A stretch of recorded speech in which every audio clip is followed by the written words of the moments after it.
Tank bund వద్ద 125 అడుగుల అంబేద్కర్ విగ్రహానికి ఎమ్మెల్సీ కవిత నివాళులర్పించారు. జై భీమ్ నినాదాలతో అంబేద్కర్ విగ్రహ ప్రాంగణం హోరెత్తుతుంది.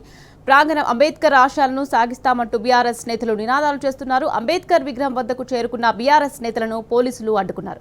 దీంతో అక్కడే బైఠాయించిన బీఆర్ఎస్ కార్యకర్తలు జై భీమ్ అంటూ నినాదాలు చేస్తున్నారు.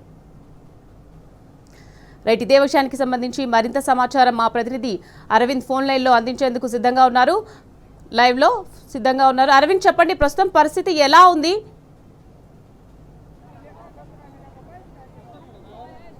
రైట్, ఏదైతే చూసుకుంటే తెలంగాణ రాష్ట్ర వ్యాప్తంగా అంబేద్కర్ జయంతి ఉత్సవాలు ఇప్పటికే ఘనంగా నిర్వహించారు. ముఖ్యంగా చూసుకుంటే అంబేద్కర్ 125 విగ్రహం దగ్గర ఎటు చూసినా కేసీఆర్ ఆనవాళ్ళే ఉన్నాయి. ఎటు చూసినా కేసీఆర్ ఆనవాళ్ళే కనిపిస్తున్నాయి. ఏదైతే రేవంత్ రెడ్డి చెప్పిన కేసీఆర్ ఆనవాళ్ళని చెప్పేస్తా సంవత్సరం 6 నెలల నుండి ఇప్పటికీ ఇది తలుపులు తీయక గేట్లు తీయక ఈ పరిస్థితి నెలకొంది. ఇక్కడ ఈ పరిస్థితి నెలకొన్న తర్వాత కూడా నేడు బీఆర్ఎస్ నేతలు ప్రెజర్ పెట్టడం వల్ల, ముఖ్య నాయకులు ప్రెజర్ పెట్టడం వల్ల వారి యొక్క ఆలోచనతోని కేసీఆర్ ఏదైతే దళిత కుటుంబాలు సామాజికంగా ఆర్థికంగా సంక్షేమంలో ముందుండాలి, ముందు వరుసలో ఉండాలని ఏదైతే కేసీఆర్ ప్రతిష్టాత్మకంగా చేపట్టిన 125 అడుగుల అంబేద్కర్ విగ్రహాన్ని నేడు జయంతి వేడుకలు ఘనంగా జరిగాయి. మరియు ముఖ్యంగా చూసుకుంటే మనతో ఇక్కడ బీఆర్ఎస్ పార్టీకి చెందిన సీనియర్ నాయకులు ఉన్నారు. ఎర్రోల శ్రీనివాస్ గారు ఉన్నారు.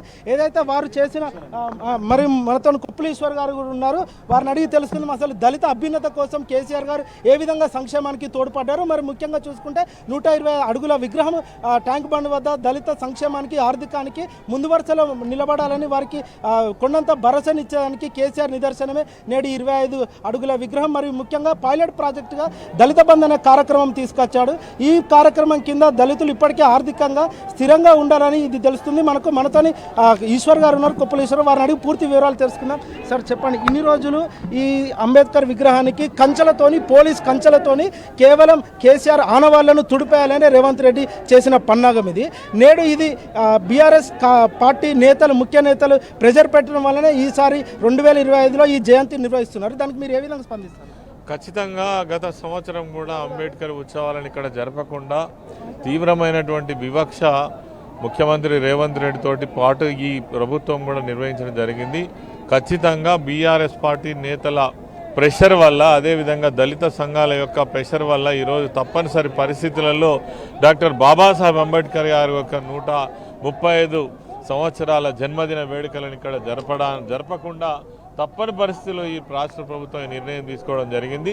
లేదంటే బీఆర్ఎస్ పార్టీ ఇక్కడ ఈ కంచెను తొలగించి ఈసారి ఇక్కడ ఈ బాబాసాహెబ్ అంబేద్కర్ గారి యొక్క మరి జయంతి వేడుకలను నిర్వహించాలని నిర్ణయం తీసుకున్న తరిమిలనే ప్రభుత్వం దిగి వచ్చి ఇక్కడ ఈ ఉత్సవాలను జరిపించడం జరుగుతూ ఉంది. వాస్తవంగా డాక్టర్ బాబాసాహెబ్ అంబేద్కర్ గారు దేశ రాజ్యాంగం రచించినటువంటి ఒక గొప్ప మేధావి. మీకు వివక్ష ఉంటే పార్టీలపైన చూపించండి, కానీ మరి ఆశాజ్యోతి అయినటువంటి అంబేద్కర్ గారి మీద ఇటువంటి వివక్ష చూపించి కేసీఆర్ ఆనవాళ్ళను తుడిపేస్తామంటే అంబేద్కర్ గారి ఆనవాళ్ళను తుడిచేయలేరు, కేసీఆర్ గారి ఆనవాళ్ళను కూడా తుడిచేయలేరు. ఎందుకంటే కేసీఆర్ గారి యొక్క ప్రభుత్వ నిర్వహణే దళిత వర్గాల కోసం, బీసీ వర్గాల కోసం, చిన్న వర్గాల కోసం, మైనార్టీ వర్గాల కోసం అనేక సంక్షేమ కార్యక్రమాలను తీసుకొని మరి బ్రహ్మాండంగా అమలు చేసి దేశానికే ఒక ఆదర్శవంతమైనటువంటి రాష్ట్రంగా నిర్వహించినటువంటి రాష్ట్రం తెలంగాణ రాష్ట్రం. మరి అటువంటి పరిస్థితులలో ఈరోజు డాక్టర్ బాబాసాహెబ్ అంబేద్కర్ గారి యొక్క జయంతి ఉత్సవాలను ఇక్కడ ఎట్టికేలకు జరుపుకోవడం చాలా సంతోషం. మరి ప్రభుత్వం ఇప్పటికైనా దిగివచ్చి ఈ ఉత్సవాన్ని ఇక్కడ నిర్వహించడం చాలా సంతోషమని మేము ఈ సందర్భంగా భావిస్తూ మరి మరొకసారి డాక్టర్ బాబాసాహెబ్ అంబేద్కర్ గారికి నివాళులు అర్పిస్తూ ఉన్నాం.